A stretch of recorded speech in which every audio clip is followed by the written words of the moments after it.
Speaking of changes, Kim, if maybe there are women out there who they've been home for the last year or so, and now they're ready to make a change back into the workforce. Coming up after the break, we're going to talk about how do you get your mojo back and what do you do about getting another gig. You may not have heard of the Pink Collar Recession, but you could be a part of it. During COVID, studies showed that more women ended up losing their jobs or quitting because of family issues, homeschooling, or maybe illness. And now some people are looking to get back into the workforce. So how do you get your mojo back? Our next guest has some ideas. We want to introduce you to career coach Holly Caplan. Good morning.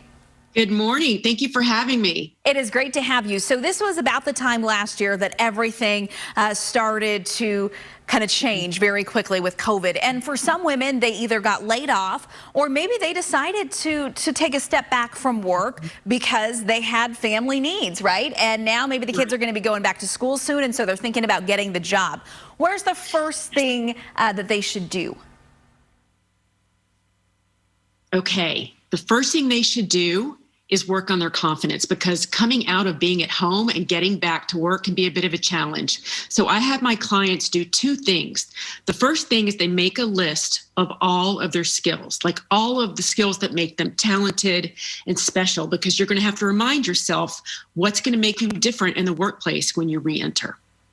So the second thing that they'll do is they'll make another list of all of their accomplishments. Like maybe in 2017, they got a promotion or they got an accolade or award at work, because you're going to have to give yourself that support and, again, confidence to get back in, right? Because it's kind of like starting over. It is. And what if you, oh, go ahead. What's the last thing? Oh, I was going to say the last tip on this is networking. And I think it's highly underestimated, especially because so many people are trying to get back in the workplace.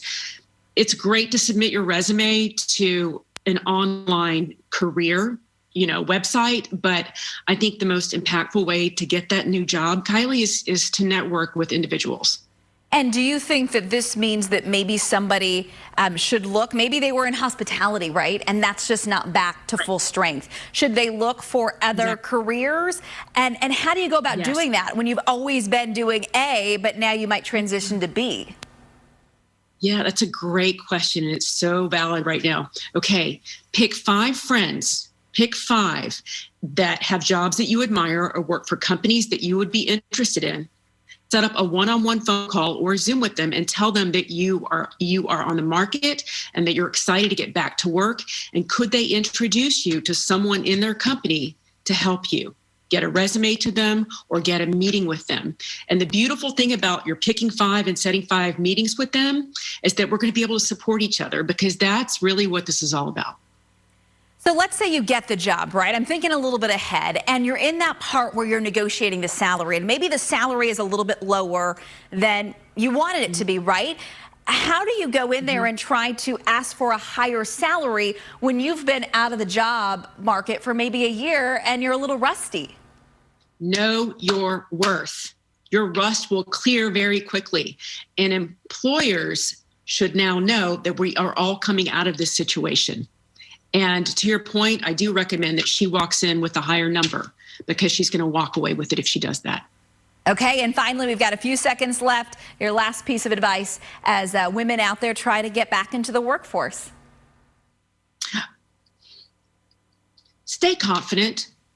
Know that before this whole pandemic, you were strong and super, and that you were a leader. And you're going to be the same thing when you get back in the workforce, and probably better.